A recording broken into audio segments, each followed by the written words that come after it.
All right, everybody. Hans and Natai here at Bhagavad Gita As It Is, and we're finishing up the introduction today, hopefully. Yeah. We'll see how long it is, but we'll go for an hour like usual. And then... All right. Where did we stop last time? Karma is not eternal, I think, is where we left off. Yes, yep, you're right. I'm pretty sure that was where we... So, yeah, I'll pick up, I guess, here, the Supreme Conscious. The Supreme Conscious? Yeah. Okay. The Supreme Conscious Ishvara is similar to the living entity in this way.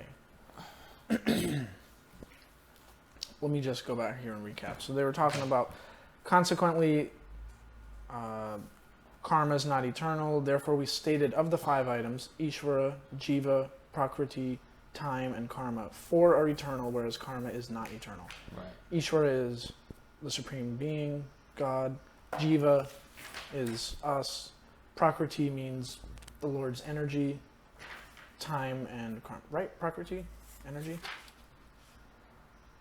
I don't remember that. I'm not going to pretend like I do. It says here, yes, both the living entity and material nature are explained as Prakriti, the energy of the Supreme Lord. Prakriti is nature, it looks like. But one of the two, the Jiva, is conscious. Jiva is living entity. Prakriti means nature, and karma the complete energy of the Lord. Right, the nature We're of the activity. conscious energy, and then the dull energy, the dull matter, non-living is the other aspect of it. Okay.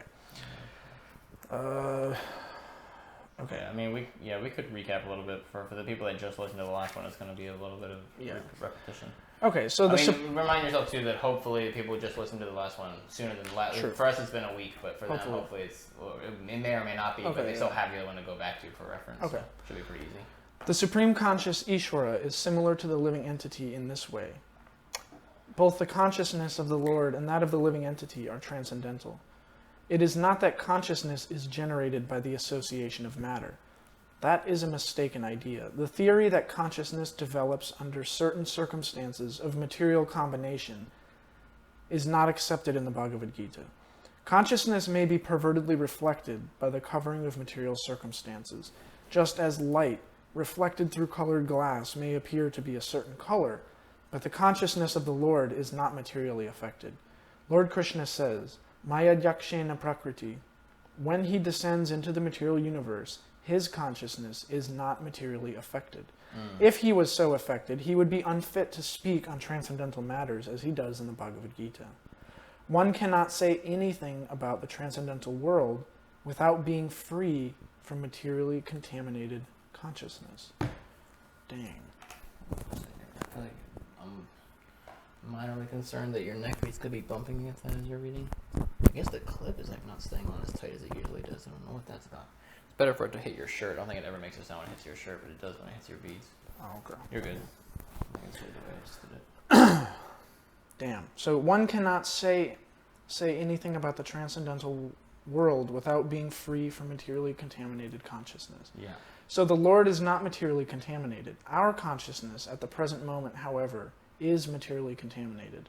The Bhagavad Gita teaches us that we have to purify this materially contaminated consciousness.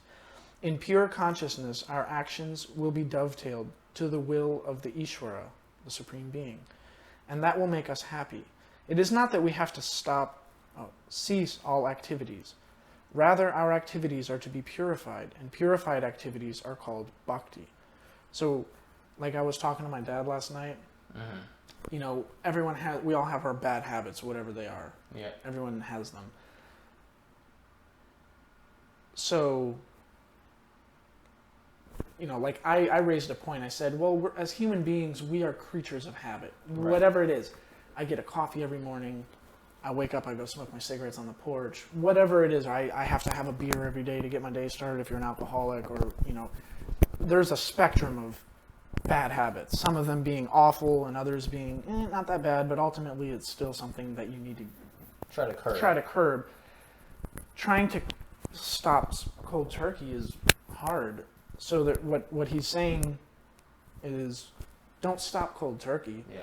Replace one habit with another habit. Make the rather than doing this, do this. Find something that is in Krishna consciousness. And in the beginning, it might be bitter. It might be kind of hard to stomach it, like going to the gym. Oh man, I'm going to be sore and it's going to hurt. I don't really know if I want it. But man, once you've been going 2, 3, 4 weeks, Dude, I've been a doing year, that. 2 I years. feel so good now. Oh my Yeah, God. then So much better. Then after a while, it gets to the point where you're hankering to go to the gym. Oh man, I missed a workout. It doesn't bother me to work out. No, I don't go to the gym. I work out at home. So that's what we need to do. We We need to be doing spiritual working out. Yeah. You create a habit, and once it's become a habit, eventually it gets to the point where you want to do it. Yep. It's not like, oh God, this is painful. You realize, anyway. You realize that you like actually. It's really awesome. Like you need to. That you enjoy it. Give me 1 second before you keep reading. This thing is like doing the flips and stuff. I don't know what it's doing. I don't think we've ever had to do this much movement. I'm gonna see if I can do something a little funky here and just fix the problem overall. And then just yank your cord just a little, just slightly, not real hard, just a little tap there. Yeah, that's 1,000 times better. Okay. Cool. Super heavy. Good Jesus, God. Activities in bhakti, or pure love, appear to be like ordinary activities, but they are not contaminated. An ignorant person may see that a devotee is acting or working like an ordinary man, but such a person with a poor fund of knowledge does not know that the activities of the devotee or of the Lord are not contaminated by impure consciousness or matter. They are transcendental to the 3 modes of nature, goodness, passion, and ignorance. We should know, however, that at this point, our consciousness is contaminated. When we are materially contaminated, we are called conditioned. False consciousness is exhibited under the impression that I am a product of material nature. This is called false ego. Excuse me. One who is absorbed in the thought of bodily conceptions cannot understand his situation. Bhagavad Gita was spoken to liberate one from the bodily conception of life, and Arjuna put himself in this position in order to receive this information from the Lord. One must become free from the bodily conception of life. That is the preliminary activity for the transcendentalist. So that's like step 1. Before you can make any progress, you need to understand you are not the sack of meat, you're something more. Yeah. One who wants to become free and who wants to become liberated must first of all learn that he is not this material body. Mukti, or liberation, means freedom from material consciousness. In the Srimad Bhagavatam also the definition of liberation is given. Muktir hitvanyata rupam svarupena vyavashtiti. Okay. Mukti means liberation from contaminated consciousness of this material world and situation in pure consciousness. All the instructions of Bhagavad Gita are intended to awaken this pure consciousness. And therefore we find at the last stage of the Gita's instructions that Krishna is asking Arjuna whether he is now purified in consciousness. Purified consciousness means acting in accordance with the instruction of the Lord. Damn. This is the whole sum and substance of purified consciousness. Consciousness is already there because we are part and parcel of the Lord. But for us there is the affinity of being affected by the inferior modes. But the Lord, being the Supreme, is never affected. That is the difference between the Supreme Lord and the small individual soul. What is this consciousness? This consciousness is I am. Then what am I? In contaminated consciousness, I am means I am the Lord of all that I survey. I am the enjoyer. The world revolves because every living being thinks that he is the Lord and creator of the material world. I mean, maybe like you think, obviously you know that I didn't create everything, but I think what that kind of, at least how I take it is, oh yeah, this is my house. I built it from scratch, right? I built it with my own hands, and I did this, and I did that, and yeah, and I look at all these nice plants that I planted here, and I maintain my property so well. Look at my beautiful kids. They're so smart and well educated. You think you have control. You think you have control over your environment. Yeah. It's so easy to think that. Even on a small scale, like, oh God. One is that I am, okay. The world revolves because every living being thinks that he is the Lord and creator of the material world. Material consciousness has 2 psychic divisions. One is that I am the creator, and the other is that I am the enjoyer. But actually the Supreme Lord is both the creator and the enjoyer, and the living entities being part and parcel of the Supreme Lord. So we have the same tendencies as God. Mm. We want to feel like the creator. We want to feel like the enjoyer, because ultimately God is the creator and the enjoyer. And because we are just a fraction of a reflection of God, we also have those similar tendencies. But because pleasure. we're not perfect, we get clouded with Like we get clouded with Maya. Yeah, we're all seeking pleasure. We want to be loved, but we're easily fooled. I don't know. Further into that lecture, he compares like God to Krishna to the sun, right? Radharani is the sunshine. Yeah. They're inseparable. And when the clouds come out and cover the sun, we think, oh, the sun has been covered by the clouds, or the sun has gone behind the clouds. But if you fly above the clouds in an airplane, you realize that the sun is never hidden by the clouds truly. It's just an illusion because we're underneath the clouds. So the clouds being Maya, we easily get fooled into forgetting for a second, oh, I'm not sure quite where the sun is, but I know it's up there somewhere. And yeah, Jesus. Crap, where was I? Well, you were near the bottom here. One is that I'm the creator, the other is that I'm the enjoyer, but actually Supreme Lord is both the creator and the enjoyer near the bottom here. Oh, you were somewhere in this vicinity. Yeah. Okay. But actually the Supreme Lord is both the creator and the enjoyer, yeah. And the living entity being part and parcel of the Supreme Lord is neither the creator nor the enjoyer, but a cooperator. He is the created and the enjoyed. For instance, a part of a machine cooperates with the whole machine. A part of the body cooperates with the whole body. The hand, the legs, the eyes, and so on are all parts of the body, but they are not actually the enjoyers. The stomach is the enjoyer. The legs move, the hands supply the food, the teeth choose, and all parts of the body are engaged in satisfying the stomach, because the stomach is the principal factor that nourishes the body's organization. Therefore, everything is given to the stomach. One nourishes the tree by watering its root, and one nourishes the body by feeding the stomach. For if the body is to be kept in a healthy state, then the parts of the body must cooperate to feed the stomach. Damn, that's such a good analogy. Similarly, the Supreme Lord is the enjoyer and the creator, and we as subordinate living beings are meant to cooperate to satisfy him. This cooperation will actually help us, just as food taken by the stomach will help all the other parts of the body. If the fingers of the hand think that they should take the food themselves instead of giving it to the stomach, then they will be frustrated. The central figure of creation and of enjoyment is the Supreme Lord, and the living entities are cooperators.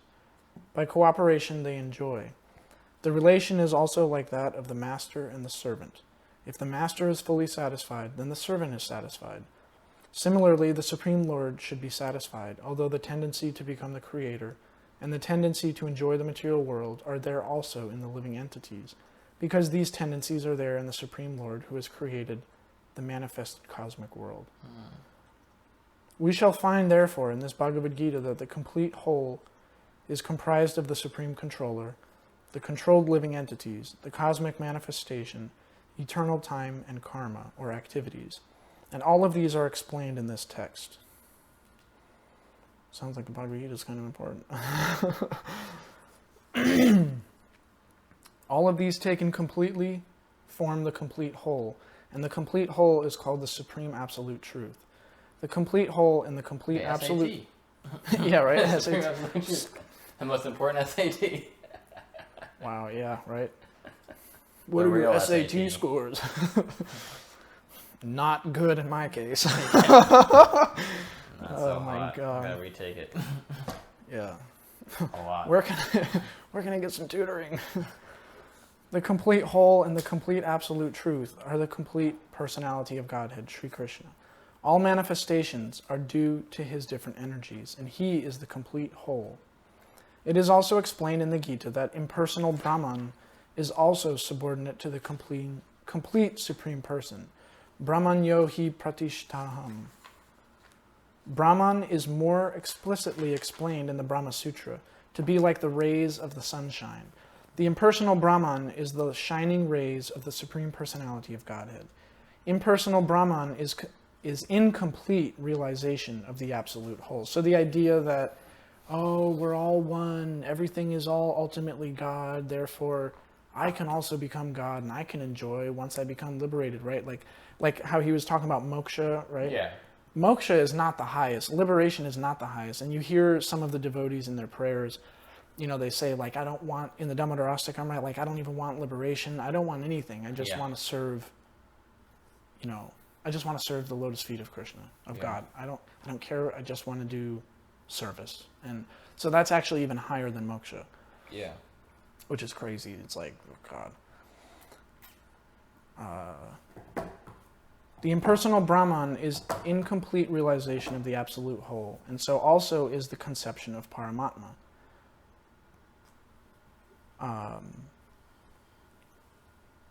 So impersonal Brahman, you kind of like, oh yeah, the universe is God, it's created. Technically, you're not wrong. Yes, everything is part and parcel of God, but then you can have the realization that God actually resides in the hearts, or in all living things. But then, so that's like the next stage of realization. And then even further than that is to realize that while yes, everything is God, and while God resides within me, next to my soul, in my, he also lives with you, he lives with all of these living animals, living entities, but then at the same time, he also is a personality. And that's like the next... The goal is to know him and have a relationship with him. You have a not personal relationship with him. Yeah, exactly. With him or something like that. In the 15th chapter, it shall be seen that the Supreme Personality of Godhead, Purushottama, is above both impersonal Brahman and the partial realization of Paramatma. The Supreme Personality of Godhead is called Satchidananda Vigraha. The Brahma Samhita begins in this way. Ishvara Parama Krishna Satchidananda Vigraha Anadir Adhir Govinda Sarvakarana Karanam. Govinda, Krishna, is the cause of all causes. He is the primal cause, and he is the very form of eternity, knowledge, and bliss. Man, the poetry of Sanskrit, some of these prayers is like, super nice. Impersonal Brahman realization is the realization of his Sat, eternity feature. Paramatma realization is the realization of Sat Chit, eternal knowledge. But realization of the Supreme Personality of Godhead is realization of all the transcendental features, Sat, Chit, and Ananda, eternity, knowledge, and bliss, in complete Vigraha form. People with less intelligence consider the Supreme Truth to be impersonal, but he is a transcendental person, and this is confirmed in all Vedic literatures. Nityanam, Chaitanas Chaitananam, Kata Upanishad 2.2.13. As we are all individual living beings and have our individuality, the Supreme Absolute Truth is also the ultimate issue, a person. And realization of the personality of Godhead is realization of all the transcendental features in his complete form. The complete whole is not formless. If he is formless, or if he is less than any other thing, then he cannot be the complete whole. That's like, damn, just logically, like, he has to be a person, because if he's not a person, how can he be God? Yeah. Like, the complete whole must have everything within our experience and beyond our experience. Otherwise, it cannot be complete.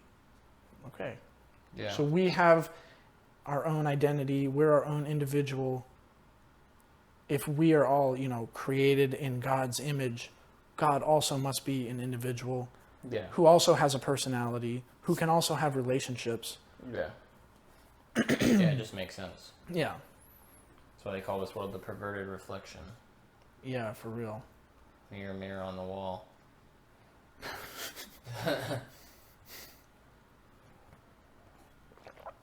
The complete whole, the personality of Godhead, has immense potencies. Parashya Shaktir Vividhaiva Shruyate. How Krishna is acting in different potencies is also explained in Bhagavad Gita.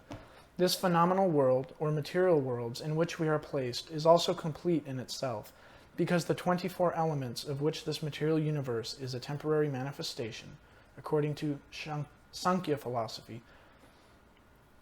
It's interesting in the first canto, when they list what elements actually constitute material creation. Yeah. Like from a scientific point of view, for someone reading that, it's really interesting to see some of the like how detailed it gets into describing the different layers, and it's really fascinating. According to Sankhya philosophy, are completely adjusted to produce complete resources, which are necessary for the maintenance and subsistence of this universe. There is nothing extraneous, nor is there anything needed.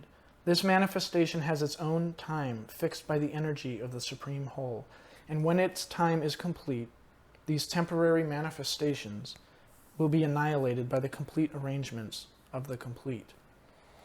There is complete facility for the small, complete units, namely the living entities, to realize the complete whole. And all sorts of incompleteness are experienced due to incomplete knowledge of the complete whole. It's wild, like it's a little... So Bhagavad Gita contains Inception. the complete knowledge... Yeah, right, Inception. So Bhagavad Gita contains the complete knowledge of Vedic wisdom. All Vedic knowledge is infallible, and Hindus accept Vedic knowledge to be complete and infallible. For example, cow dung is the stool of an animal, and according to Smriti, or Vedic injunction, if one touches the stool of an animal, he has to take a bath to purify himself. But in the Vedic scriptures, cow dung is considered to be a purifying agent. One might consider this to be contradictory, but it is accepted because it is Vedic injunction. And indeed, by accepting this, one will not commit a mistake. Subsequently, it has been proven by modern science that cow dung contains all antiseptic properties.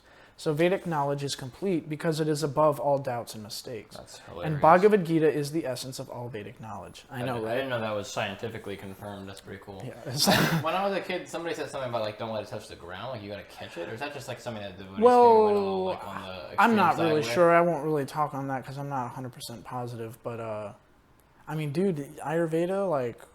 I know they use like dried cow dung for some things. And They apparently use it super, like super. They use it, useful. man. In India, they build their houses out of it. They dry it and they use it as a slurry, kind of how we do stucco on the houses here. They do that with cow dung and like mud, and they'll have straw houses and they'll cover it with that. Like cow dung? Not once it dries, dude. And they dry it out also in little patties and they burn it. Like they use everything. Oh yeah, I know from they the use cow. it as like fuel. It's really cool. Pretty cool. Vedic knowledge is not a question of research. Our research work is imperfect because we are researching things with imperfect senses. Oh, I love that. Our research work is imperfect because we are researching things with imperfect senses. It's like that quote I sent you a long time ago. Prabhupada was talking to the scientist, and they were going back and forth. And the scientist was agreeable for the most part, but at some point he said something about like how for science, they need to be able to see it. Like they can go out and test the grass and do their experiments. And then, control the variables, and then they can tell what is what. And then Prabhupada said, that is another mistake, or something. I mean, I could be slightly like, that is another error, kind of.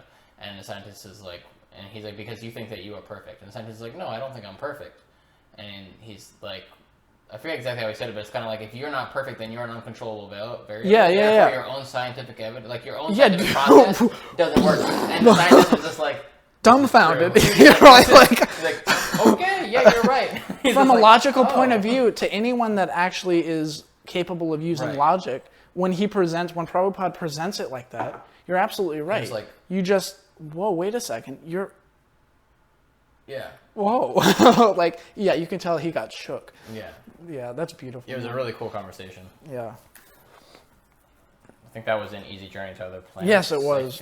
I think it was either... Yeah, it wasn't in the one that we read on tape. It was Easy Journey to Other Planets. Yeah. Because it was that the conversation with that scientist. I love his conversations with scientists because he has to get real analytical.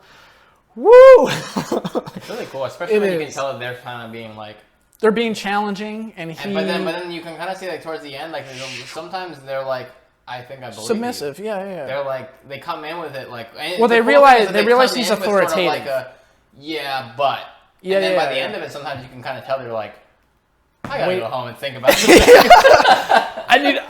I'll get back to you. Let me do my research. I gotta do some research. And Prabhupada's like, sure, do your research and come back. I'll be here waiting. And I think some of the people that became devotees were scientists and doctors and things that after they had these conversations, Prabhupada just like, they were just like, I can't refute any of this. It's all like factual. Yeah. As it matches up with what I know, and it's better than what I know. So I can't do anything but just join it. It contains what I know and more. My parents' spiritual master, Bhakti Swami, he read I'm not super well studied on him, and I have a bunch I want of to his read books some that we of his should read. books. But yeah. I was reading one of them when I was visiting home like a year or two ago, and when I was staying at my grandmother's house, I found one on the shelf, and something about him studying. He was studying like at Princeton, I believe, if I'm not mistaken. I'm pretty sure he graduated from Princeton. I'm like 90% sure. Or at least he was in the process. Maybe he dropped out his final year or something, but I think he actually graduated, if I'm not mistaken. I don't remember. But he was in Princeton. Okay, so going to Princeton, very highly educated. He met the devotees. I don't remember the exact circumstance, but he was kind of like, all right. And he got some books, and so he felt like this is kind of like nonsense. You know, how can this be? He's like, wasn't he also a preacher? Princeton, prim proper. I don't remember if he was a preacher or not, but he was. It's like you wear your nice suits, you study well, you get a good job after college. Like that was the track he was on. Mm-hmm. And then he's like, these devotees are so happy, they're dancing around and all this other, shenanigans, whatever you want to call it. He's like, So he gets the book and he's like, I'm well studied. I'll prove this wrong. He's like, how can they be so happy? He's like, I got this. Yeah. And he read all the books, and then the more he read, and then that's how he joined. He literally started out like, I'm proving you guys wrong. And then from his well-educated perspective, just reading everything, he's like, it's like my whole goal in life is wrong. Yeah. You're absolutely right. And the more you read, and that's why it's so important for us to hear and associate with other people every single day, right? Like, if you're wanting to be a doctor and you want to be the best doctor that you can be, you're going to hang around with other people who are also on that track to be good doctors. You're going to read medical journals. You're going to read, or you're going to go to medical lectures. You're going to go, so if you want to actually make spiritual progress, you have to do, it's no different than doing material progress. No. You want to be a lawyer, you want to be a doctor, it takes years. Muscle, you have to study, you have to read the authoritative, if you go to medical school and you challenge everything that the freaking professor throws at you, you're not going to make it through medical school. Or you're going to really struggle. You're going in with the assumption that, okay, I want to learn something, and if I want to learn something, I have to admit that I don't know everything. And if I don't know everything, who am I to challenge what someone else knows or doesn't know? Let me humbly listen. And as they make their case, if I'm listening with humility and without my ego involved, I can actually, active listening. If you actively listen to the message they're conveying and just set aside, okay, I'm going to read this, and even if I don't believe it, suspension of disbelief. I'm going to set aside what I believe, and I'm just going to see what it is that they're trying to teach. And at the end, then I can come to my own conclusion. Yeah. Don't allow one thing that it says to immediately turn you off before you even make it through the whole book. I mean, you're not just with this book in particular, but with anything. Like, if you're going to let something turn you off over like a technicality or I don't know if I agree with that. Well, why don't you look at it? We all have very different meanings to words too. Something I've noticed in my own communications with people. Like sometimes you'll use a word that to you is like very just like a normal word for you to use. Like maybe and it doesn't feel aggressive at all, but to them it's a word that was like maybe, so hostile. Maybe their dad was like really aggressive with that. Like maybe that word was used to demean them. Like you don't know. Like we all have like there could be a word for the way you're talking about could turn you off. That may not even be in the way that you feel like it is at first. Like you have to sometimes the technical definition is not what hits us when we read a word. I think a good example of that is the word sin. Mm-hmm. And if you're coming from a Christian background, right? Like my mom's family grew up Lutheran, and they're like, at least from my my point of view, it appeared to be kind of like a very like fire and brimstone, like if you're not choosing Jesus, you're gonna burn in hell, like oh my God. But it so if you're coming from that kind of a background, especially if you didn't really feel comfortable in it and you felt like it was being forced on you, and the whole idea of sin and burning in hell, and then because he does talk about hell or hellish existence and sin, but it's not in the Christian connotation of you're doing something naughty and you're going to burn for it. It's not. So you're absolutely right. The way we react to even something as simple as a word like sin or whatever it is in the philosophy that kind of gets to you. I think that's where the suspension of disbelief comes Somebody in. else where You have need talked to you need to other forget people. what you knew can as talk to other sin people from a that have Christian. read it, maybe you can get them to explain, like you were explaining to me the difference between what I was thinking and what you were saying. Or just reading more, maybe you'll come across it somewhere else where it's explained in more depth, and you go, oh, that's what they're talking about. Yeah. And like, rather than just being like, screw that, and just like putting it down. Yeah, they're talking about sin. Oh, they're just like the church that I went to, and you toss it out, and yeah, totally. Easy to do.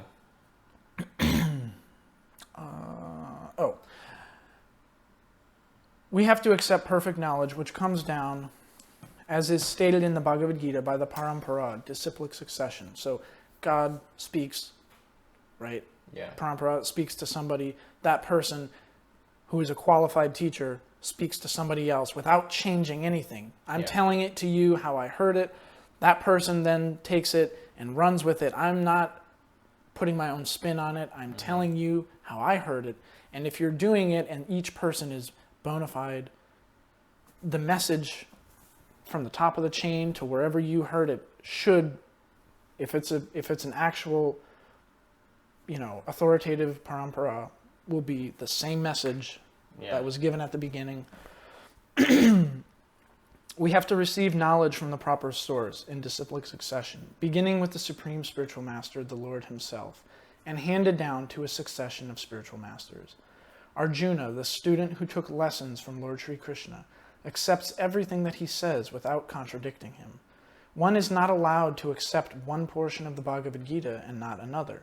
No, we must accept Bhagavad Gita without interpretation, without deletion, and without our own whimsical participation in the matter. The Gita should be taken as the most perfect presentation of Vedic knowledge.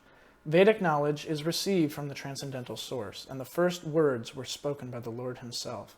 The words spoken by the Lord are called apurusheya, meaning they are different from words spoken by a person of the mundane world who is infected with the 4 defects.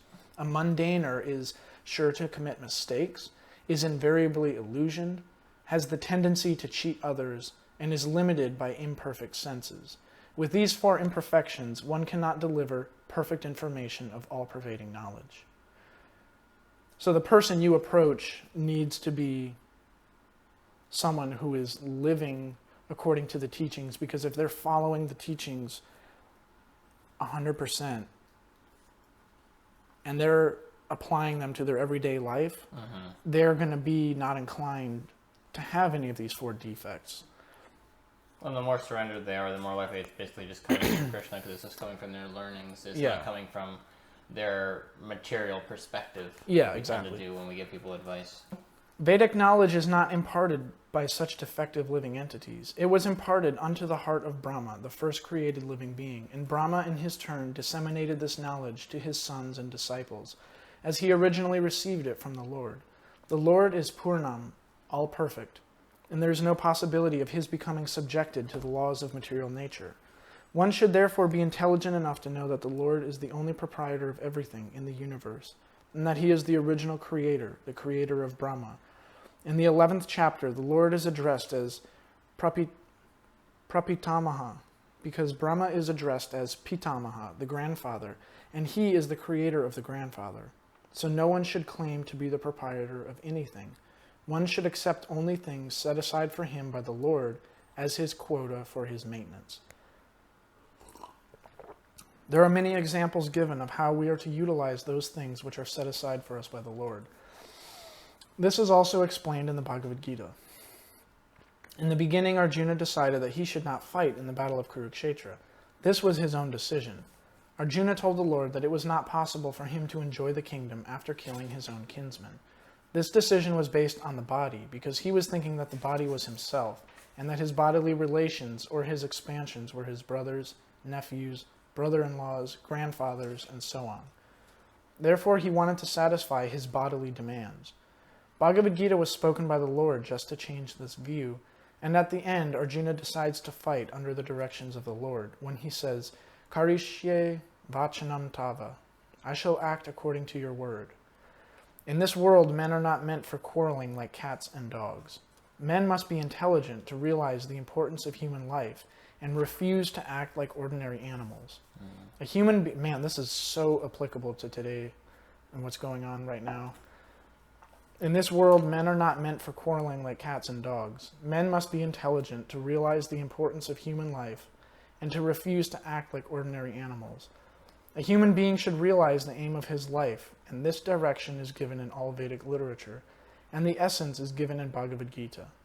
Vedic literature is meant for human beings, not for animals. Animals can kill other living animals, and there is no question of sin on their part. But if a man kills an animal for the satisfaction of his uncontrolled taste, he must be responsible for breaking the laws of nature. So we know better, therefore we should act better. Right. In the Bhagavad Gita, it is clearly explained that there are three kinds of activities according to the different modes of nature. The activities of goodness, of passion, and of ignorance. Similarly, there are three kinds of eatables also. Edibles in goodness, passion, and ignorance. All of this is clearly described, and if we properly utilize the instructions of the Bhagavad Gita, then our whole life will become purified. And ultimately, we will be able to reach the destination which is beyond the material sky. Wow. That destination is called the Sanatana sky, the eternal spiritual sky. In this material world, we find that everything is temporary. It comes into being, stays for some time, produces some byproducts, dwindles, and then vanishes. That is the law of the material world, whether we use as an example this body or a piece of fruit or anything. But beyond this temporary world, there is another world of which we have information. That world consists of another nature, which is Sanatan, eternal. So just as our consciousness is eternal in the spiritual world, I think it was in the Bhagavad Gita I was reading, Prabhupada says, like here, matter is not conscious, but in the spiritual realm, everything is conscious. Yeah. Matter is conscious, living entities are conscious, everything is conscious always. So that's like the difference. But beyond that world consists of another nature, which is Sanatan, eternal. The Jiva is also described as Sanatan, eternal. And the Lord is also described as Sanatan in the 11th chapter. We have an intimate relationship with the Lord, and because we are all qualitatively one, the Sanatan Dham, or sky, excuse me, the Sanatan Supreme Personality, and the Sanatan living entities, the whole purpose of Bhagavad Gita is to revive our Sanatan occupation, or Sanatan Dharma, which is the eternal occupation of the living entity. We are temporarily engaged in different activities, but all of these activities can be purified when we give up all of these temporary activities and take up the activities which are prescribed by the Supreme Lord. That is called our pure life. I'll let you read. The Supreme Lord and his transcendental abode are both Sanatan, as are the living entities, and the combined association of the Supreme Lord and the living entities in the Sanatan abode is the perfection of human life. The Lord is very kind to the living entities, because they are his sons. Lord Krishna declares in Bhagavad Gita, Sarva yunishu aham bija pradaha pita. I am the father of all. Of course, there are all types of living entities, according to their various karmas, but here the Lord claims that he is the father of all of them. Therefore, the Lord descends to reclaim all of these fallen conditioned souls, to call them back to the Sanatana eternal sky, so that the Sanatana living entities may regain their eternal Sanatana positions in eternal association with the Lord. The Lord comes himself in different incarnations, or he sends his confidential servants as sons, or his associates or acharyas to reclaim the conditioned souls. Therefore, Sanatan Dharma does not refer to any sectarian process of religion. It is the eternal function of the eternal living entities in relationship with the eternal Supreme Lord. Sanatan Dharma refers, as stated previously, to the eternal occupation of the living entity. Ramanujacharya has explained the word Sanatan as that which has neither beginning nor end, end quote. So when we speak of Sanatan Dharma, we must take it for granted on the authority of Sri Ramanujacharya that it has neither beginning nor end. That bit up there, the Lord comes himself in different incarnations, or he sends his confidential servants as sons. Jesus Christ, Buddha, Allah, or not Allah, I mean, Muhammad, yeah. you know, Different he sends messengers. down his representative with a message that fits the time, place, and circumstance. Exactly. That people can accept at Lord that Chaitanya. time to kind of warm them up for the next message. Yeah. Yeah, no, absolutely. I mean, all of the religions really at their core are teaching the same thing, which shows that they all have that kernel of truth to them, which alludes to the fact that there is a higher truth that we're all missing. To the next thing, and I think sometimes it's easy to get stuck and decide that one message at that one time was the whole thing. Yeah. But just like, during war, the king sends multiple letters out to the general to let him know what's up and what needs to be done, or now it's, messages. But like back in the day, they had to send a messenger out, and the general would have to send a message back. If the king sent one message at the beginning of the war and never contacted the general again, it might get a little weird by the end of the war. Nobody knows what's going on. There's more messages are coming. We can't just assume that one message one time is the entire. It came down once. Yeah. Never ever again will God send another representative. And then it's like easier to be a little less combative. I feel like with another messenger, it's like, oh, it's just another representation. See it for what it is. Yeah. Instead of like seeing it as like a conflicting thing. Yeah, that's very well put. How you said that. The English word religion is a little different from Sanatana Dharma. Religion conveys the idea of faith, and faith may change. One may have faith in a particular process, and he may change this faith and then adopt another. But Sanatana Dharma refers to that activity which cannot be changed. For instance, liquidity cannot be taken from water, nor can heat be taken from fire. Similarly, the eternal function of the eternal living entity cannot be taken from the living entity. Sanatana Dharma is eternally integral with the living entity. When we speak of Sanatana Dharma, therefore, we must take it for granted, on the authority of Sri Ramanujacharya, that it has neither beginning nor end. That which has neither end nor beginning must not be sectarian, for it cannot be limited by any boundaries. Yet those belonging to some sectarian faith will wrongly consider that Sanatana Dharma is also sectarian. But if we go deeply into the matter and consider it in the light of modern science, it is possible for us to see that Sanatana Dharma is the business of all the people of the world, nay, of all the living entities of the universe. Damn. Non-Sanatana religious faith may have some beginning in the annals of human history, but there is no beginning to the history of Sanatana Dharma, because it remains eternally with the living entities. Insofar as the living entities are concerned, the authoritative Shastras state that the living entity has neither birth nor death. In the Gita, it is stated that the living entity is never born, and he never dies. He is eternal and indestructible. And he continues to live after the destruction of his temporary material body, in reference to the concept of Sanatana Dharma. We must try to understand the concept of religion from the Sanskrit root meaning of the word. Dharma refers to that which is constantly existing with a particular object. We conclude that there is heat and light along with the fire. Without heat and light, there is no meaning to the word fire. Similarly, we must discover the essential part of the living being, that part which is his constant companion. That constant companion is his eternal quality, and that eternal quality is his eternal religion. When Sanatana Goswami asked Sri Chaitanya Mahaprabhu about the Swarupa of every living being, the Lord replied that the Swarupa, or constitutional position of the living being, is the rendering of service to the Supreme Personality of Godhead. If we analyze this statement of Lord Chaitanya, we can easily see that every living being is constantly engaged in rendering service to another living being. Yeah, power went out. All right. I'll go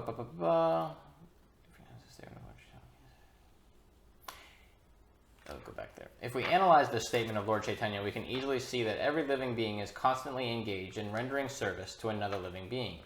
A living being serves other living beings in two capacities. By doing so, the living entity enjoys life. The lower animals serve human beings as servants serve their master. A serves B, B serves C. A serves B masters, serves C master, and C serves D master, and so on. Under these circumstances, we can see that one friend serves another friend. The mother serves the son. The wife serves the husband. The husband serves the wife, and so on. so on. If we go on searching in the spirit, it will be seen that there is no exception in the society of living beings to the activity of service. The politician presents his manifesto for the public to convince them of his capacity for service. The voters therefore give the politician their valuable votes, thinking that he will render valuable service to society. The shopkeeper serves the customer, and the artisan serves the capitalist. The capitalist serves the family, and the family serves the state, in the terms of the eternal capacity of the eternal living being. In this way, we can see that no living being is exempt from rendering service to other living beings, and therefore we can safely conclude that service is the constant companion of the living being, and that the rendering of service is the eternal religion of the living being. Damn. Damn. We're all serving. When he freaking... Oh, God. When he says it like that, using so much logic, like, so scientifically... his arguments are so scientifically structured that if you listen to the entire presentation, it's so hard to even challenge it. I mean, not saying that Everyone it can't be challenged, but it's like, you're right. I mean, you know, you live alone. What do they have? A dog or a cat? Yep. You're picking up the shit. Yep. You're feeding the cat. And if you don't even have a pet, you're still serving yourself. Yep. So you're always Still serving service. something. You're serving yourself or you're serving Still others. service. And what makes you happier, serving yourself or serving other people? When you serve other people, it genuinely makes you happy. Yeah. And so we should therefore conclude also that we should serve others. Yep. Not focus on serving myself, because by serving us, you only end up feeling like unhappy, selfish, if it's in a selfish way. Yeah. Yet man professes to belong to a particular type of faith, with reference to particular time and circumstance, and thus claims to be a Hindu, Muslim, Christian, Buddhist, or any other sect. Such designations are non-Sanatan Dharma. A Hindu may change his faith to become a Muslim, or a Muslim may change his faith to become a Hindu, or a Christian may change his faith, and so on.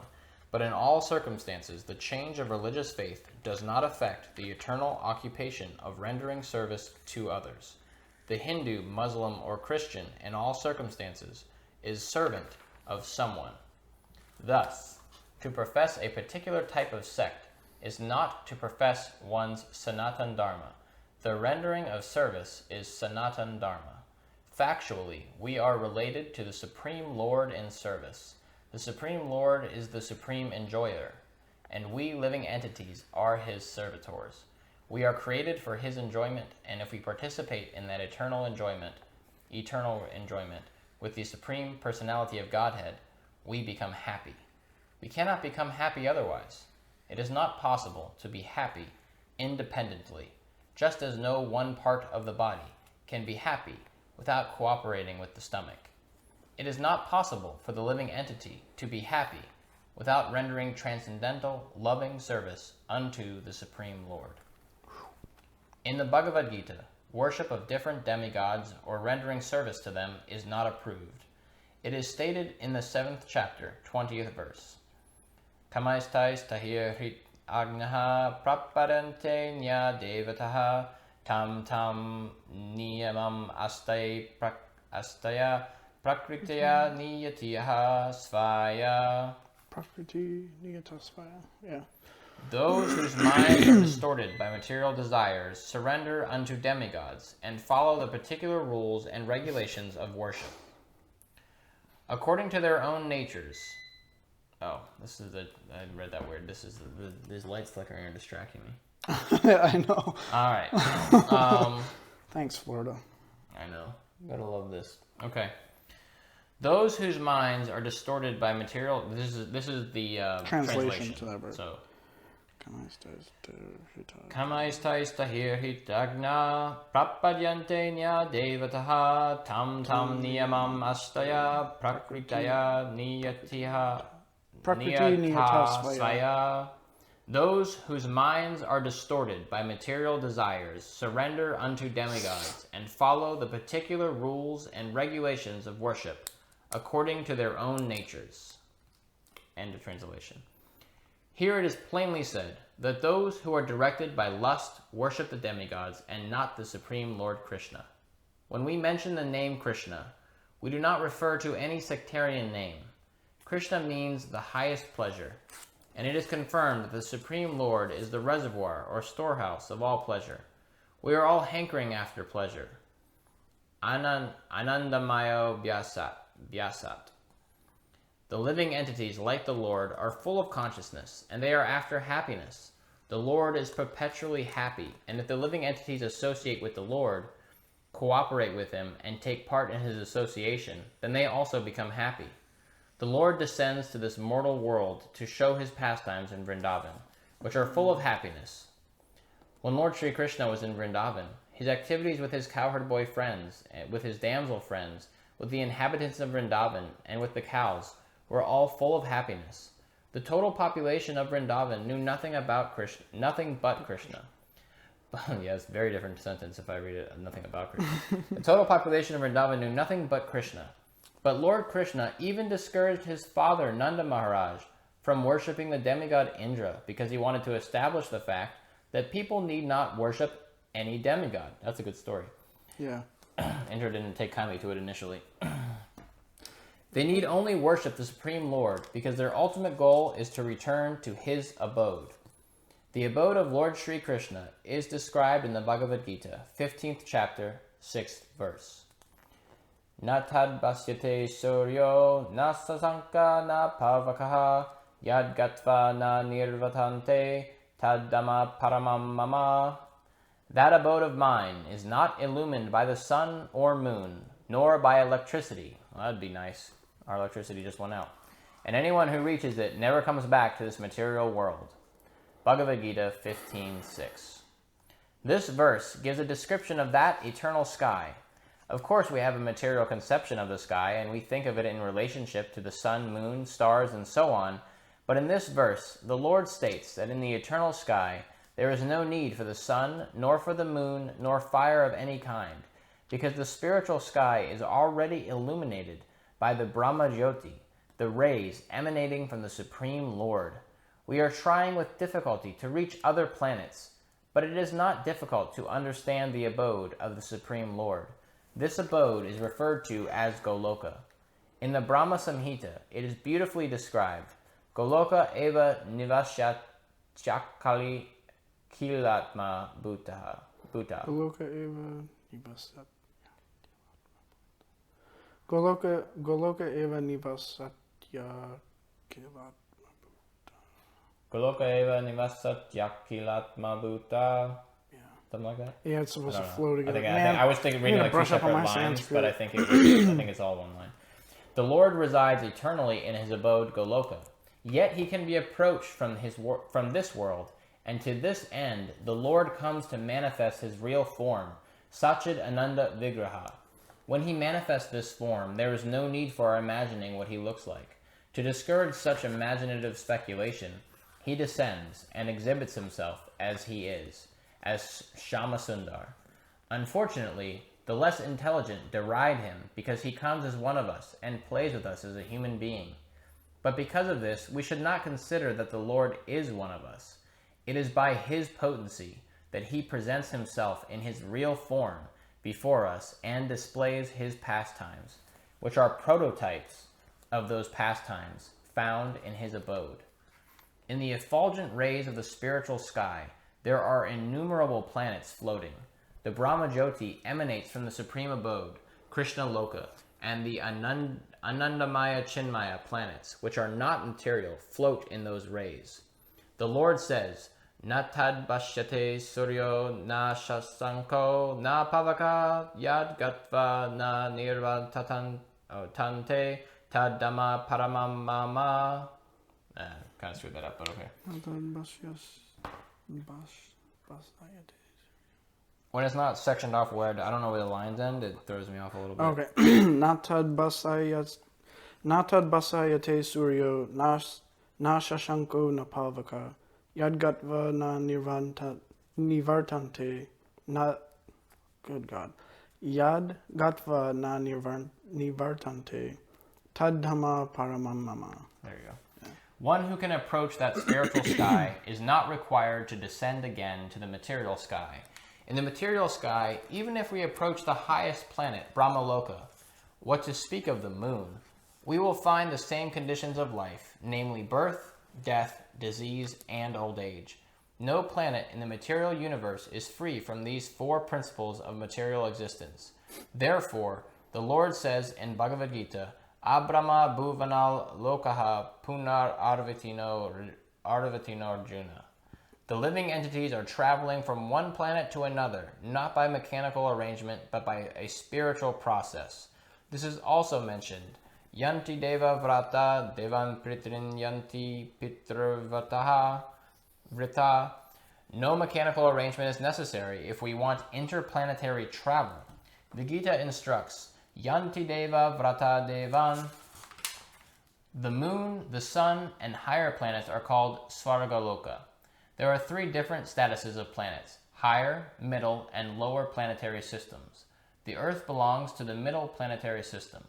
Bhagavad Gita informs us how to travel to the higher planetary systems, Devaloka, with a very simple formula. Yanti deva vrata devan. One need only worship the particular demigod of that particular planet, and in that way go to the moon, the sun, or any of the higher planetary systems. And the idea is that, you also are given, you worship the demigod of whatever planet, and then in your next life, not that, in this life you're going to get there, but in your next life, you'll be given a form that's suitable to living there, right? If you went in your physical form to the sun, of course, you know that a spaceship wouldn't even make it near the sun. You would get melted into oblivion. Yeah. But just as you have, you have those little, what are they called? They look like little tiny worms. They're microscopic, and they can live, they find them tardigrades. They're little tiny microscopic creatures. They brought them up to the space station, and they found that, wow, they live in outer space. They can live in molten magma. They can live on the bottom of the ocean where those jets of hot boiling, poisonous volcanic gases are coming out. So in the same way, you're given, in this form of life, you're on the moon or whatever the case may be. Yeah, it's not suitable to your form of life, but just as there's wavelengths of light on the spectrum, we're human, we see in red, green, blue, we don't see ultraviolet, we don't see infrared. Yeah. So you worship them, but even if you go to those higher planets, you're still not getting out of the material world. No. You're going to eventually either advertently or inadvertently come back down if you're not getting out. Yeah. You're going to just travel around like that because you're going to keep wanting places moving around. Yet, Bhagavad Gita does not advise us to go to any of the planets in this material world, because even if we go to Brahmaloka, the highest planet, though through some sort of mechanical contrivance, by maybe traveling for 40,000 years, and who would live that long? Yeah. We will still find the material inconveniences of birth, death, disease, and old age. But one who wants to approach the supreme planet, Krishnaloka, or any of the other planets within the spiritual sky, will not meet with these material inconveniences. Amongst all of the planets in the spiritual sky, there is one supreme planet called Goloka Vrindavan, which is the original planet in the abode of the original personality of Godhead, Sri Krishna. All of this information is given in Bhagavad Gita, and we are given through its instruction information how to leave the material world and begin a truly blissful life in the spiritual sky. Want me to read? Yeah, I think we take a snapshot. We're at 59 minutes. I think we're probably a little less than that of actual record time, but we can keep reading. But let's just take a quick pause and begin anew.